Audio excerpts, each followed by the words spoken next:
শেষ মুহূর্তের নাটকীয় গোলে সুইজারল্যান্ডকে কাঁদিয়ে সেমিফাইনাল নিশ্চিত করল আর্জেন্টিনা। এমন রোমাঞ্চকর ম্যাচে শেষ বাঁশি বাজার আগ পর্যন্ত কেউ বলতে পারছিল না জয় কার হবে। ম্যাচের শুরু থেকেই দুই দল খেলতে থাকে আক্রমণাত্মক ফুটবল। মাত্র 10 মিনিটেই প্রথম গোল করে এগিয়ে যায় আর্জেন্টিনা। তবে পিছিয়ে থেকেও দারুণভাবে ঘুরে দাঁড়ায় সুইজারল্যান্ড। ম্যাচের 67 মিনিটে দুর্দান্ত এক গোলে সমতা ফিরিয়ে আনে তারা। এরপর ম্যাচে শুরু হয় একের পর এক আক্রমণ আর পাল্টা আক্রমণ। নির্ধারিত 90 মিনিটে আর কোনো দল গোল করতে না পারায় খেলা গড়ায় অতিরিক্ত সময়ে।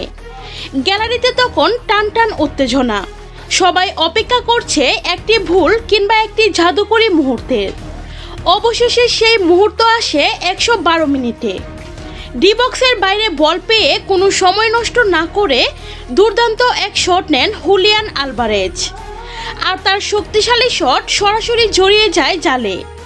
গোলরক্ষকের তখন কিছুই করার ছিল না। আলভারেজের এই অসাধারণ গোল দেখে হতবাক হয়ে যায় পুরো স্টেডিয়াম। শেষ মুহূর্তের সেই গোলেই 3-1 ব্যবধানে জয় নিশ্চিত করে আর্জেন্টিনা। শেষ বাঁশি বাজতেই উল্লাসে ফেটে পড়ে মেসিরা। আর হৃদয় ভাঙা বিদায় নিতে হয় সুইজারল্যান্ডকে। এই নাটকীয় জয়ের মধ্য দিয়েই বিশ্বকাপের সেমিফাইনালে জায়গা করে নিল আর্জেন্টিনা।